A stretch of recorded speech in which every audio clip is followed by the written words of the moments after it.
اعوذ باللہ من الشیطان الرجیم بسم اللہ الرحمن الرحیم۔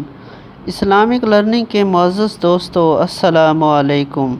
امید کرتا ہوں کہ آپ لوگ خیریت سے ہوں گے اور اللہ تعالیٰ آپ کو اپنی حفظ و امان میں رکھے، آمین۔ دوستو، آج کی میری ویڈیو حضرت امام اعظم ابو حنیفہ رحمۃ اللہ علیہ کی ذہانت اور ان کی قوت برداشت کے بارے میں ہے۔ تو مزید آگے بڑھنے سے پہلے ہمارے چینل کو سبسکرائب کر کے بیل آئیکن کو بھی پریس کر دیجیے، آمین۔ دوستو، واقعہ کچھ یوں ہے کہ ایک مرتبہ کوئی شخص حضرت امام اعظم ابو حنیفہ رحمۃ اللہ علیہ سے مسئلہ پوچھنے گیا۔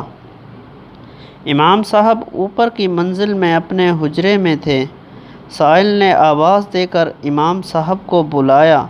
امام صاحب جب نیچے اتر کر آئے تو کہنے لگا، حضرت معاف کرنا، ایک ایسا مسئلہ معلوم کرنا تھا مگر میں بھول گیا کہ کیا مسئلہ تھا۔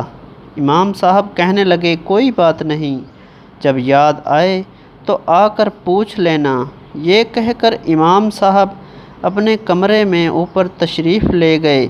جیسے ہی امام صاحب اوپر چڑھے تو اس شخص نے آواز دی کہ حضرت یاد آ گیا، ذرا نیچے آئیے۔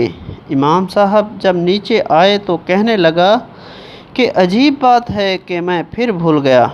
امام صاحب پھر یہ کہہ کر تشریف لے گئے کہ یاد آئے تو معلوم کر لینا، مگر اس نے اسی طرح 7 مرتبہ امام صاحب کو اوپر چڑھایا اور اتارا، یہ بلاتا اور کہتا کہ حضرت بھول گیا۔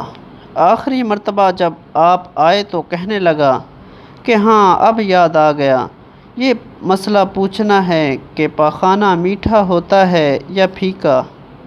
غور کا موقع یہ ہے کہ ایک تو اس نے 7 دفعہ ان کو چڑھنے اور اترنے پر مجبور کیا، پھر جو مسئلہ پوچھا تو ایسا بیہودہ مسئلہ پوچھا۔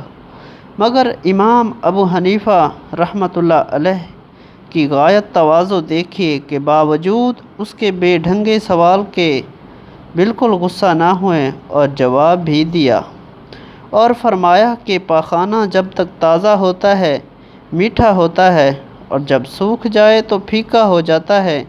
اس پر وہ کہنے لگا کہ آپ نے جو کہا اس کی کیا دلیل ہے؟ امام صاحب رحمۃ اللہ علیہ کو اللہ تعالیٰ نے حیرت انگیز قسم کی ذہانت دی تھی۔ آپ رحمۃ اللہ علیہ نے فرمایا کہ اس کی دلیل یہ ہے کہ جب تک پاخانہ تازہ رہتا ہے اس پر مکھیاں بیٹھتی ہیں اور مکھیاں میٹھی چیزوں پر ہی بیٹھتی ہیں، اور جب وہ سوکھ جاتا ہے تو اس پر مکھیاں نہیں بیٹھتی، جس سے معلوم ہوتا ہے کہ وہ پھیکا ہو جاتا ہے۔ دوستو، یہ تھی آج ہماری ویڈیو۔ امید کرتا ہوں کہ آپ کو یہ ویڈیو پسند آئی ہوگی۔ مجھے دیجیے اجازت، اللہ حافظ۔